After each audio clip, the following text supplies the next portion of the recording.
Hey everyone, welcome back to the Friendly English Learning Podcast. I'm Emma, and I'm so happy you're here with us again today.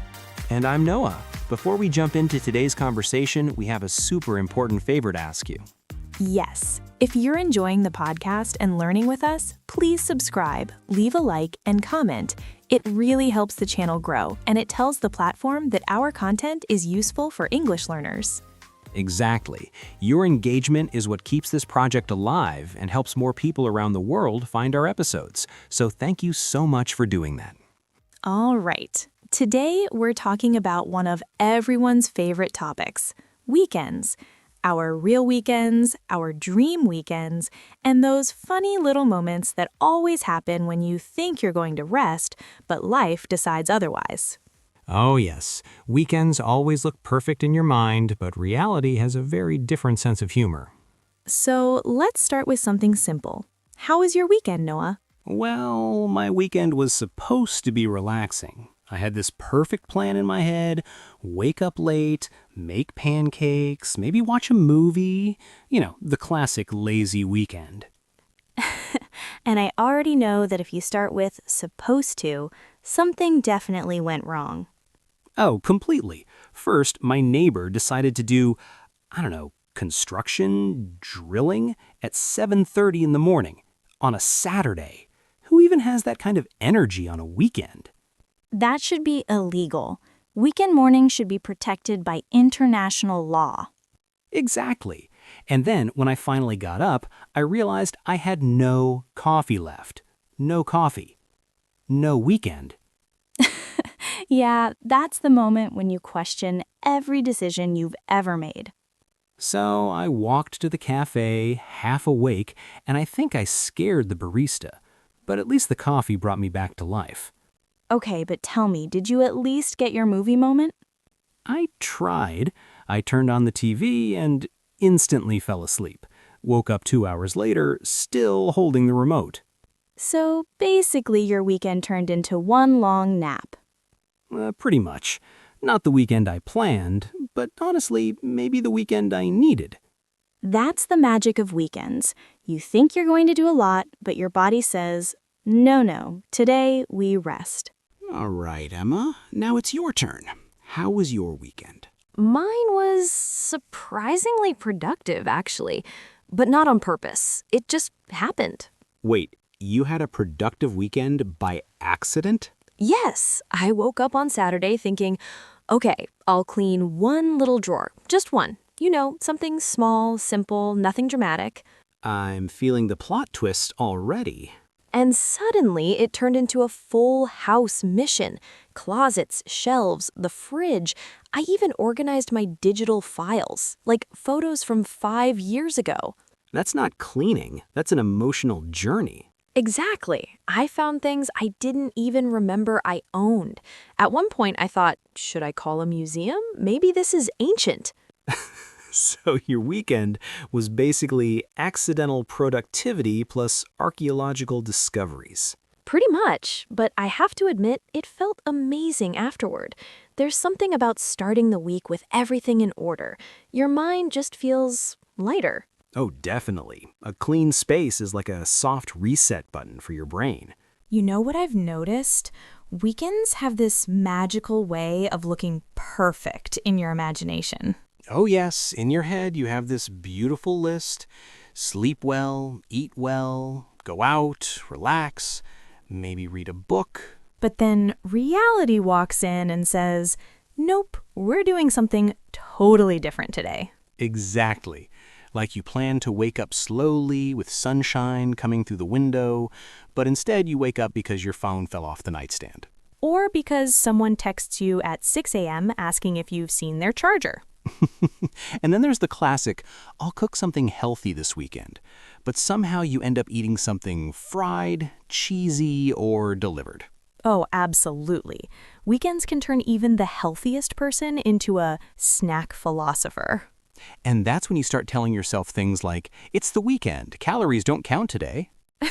Yes, and the funniest part, even when the weekend goes completely off plan, it still feels good because it's your time, your little break from the world. That's true. Even the imperfect weekends have their own charm. The good, the lazy, the messy, it all becomes a story. Okay, Emma, we've talked about our real weekends, but now I want to know, what does your dream weekend look like? My dream weekend is very simple. I imagine waking up without an alarm, that peaceful moment when your body decides, all right, you've rested enough.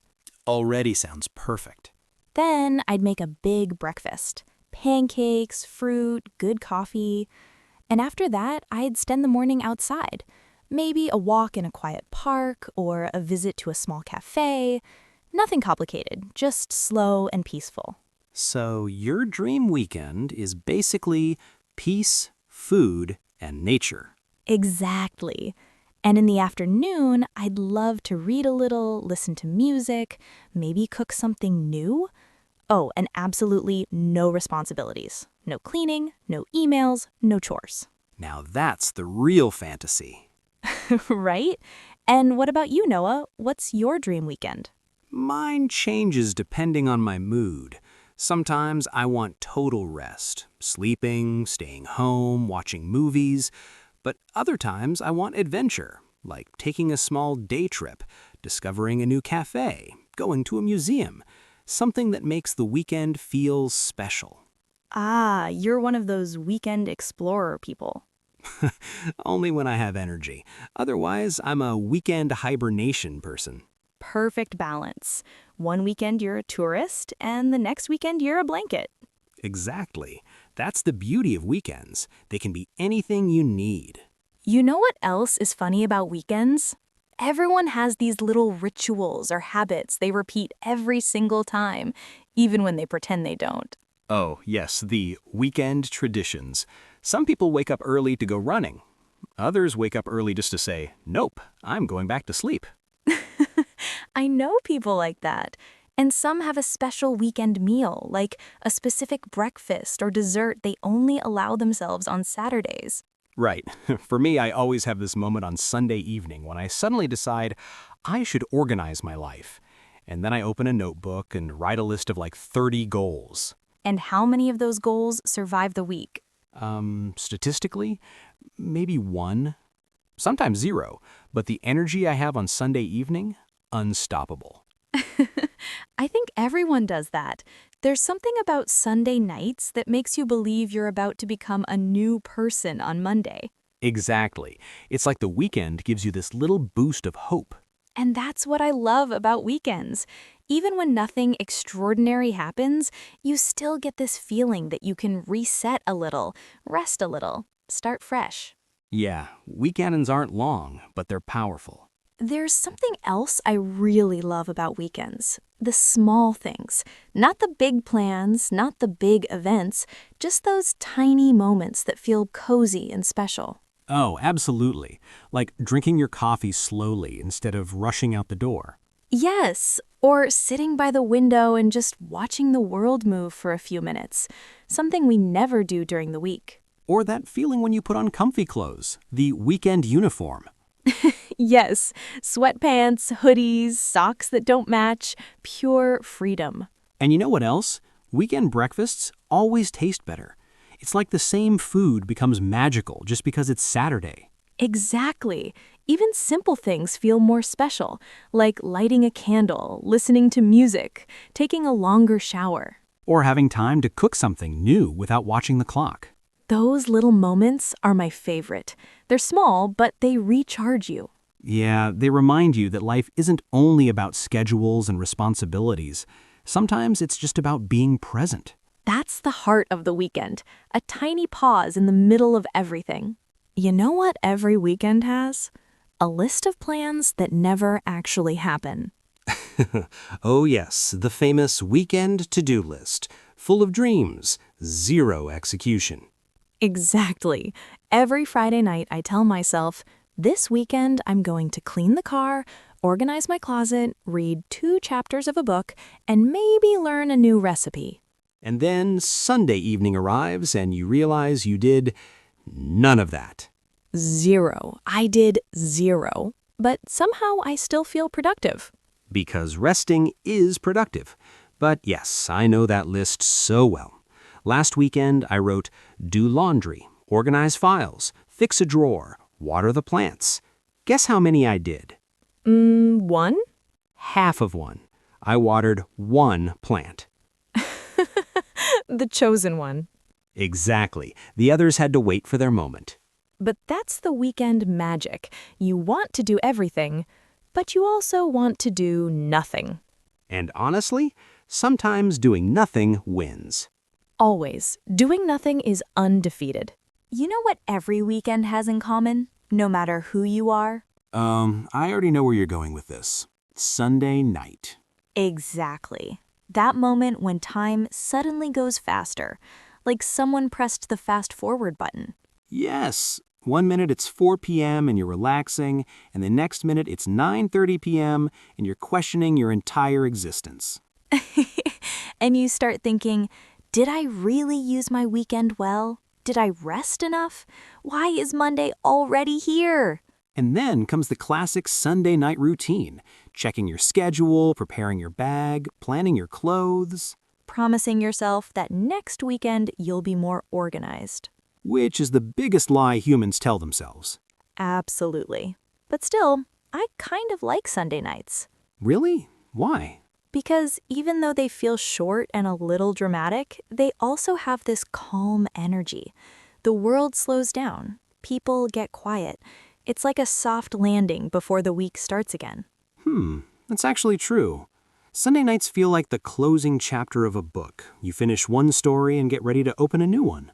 Exactly. And no matter how your weekend went, messy, lazy, productive, chaotic, you still get a brand new week waiting for you. A little reset button. Yes, a quiet one. Well, I think that's the beautiful thing about weekends.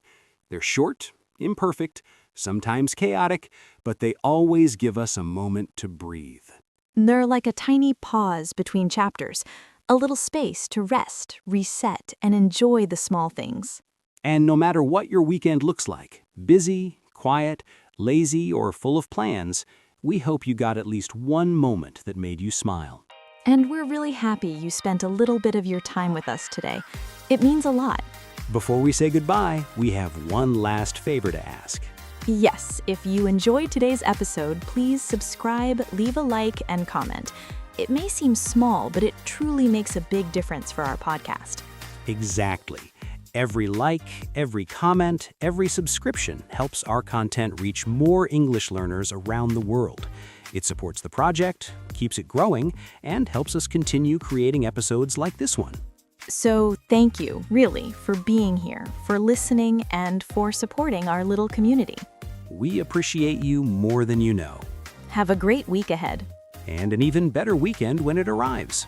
See you next time.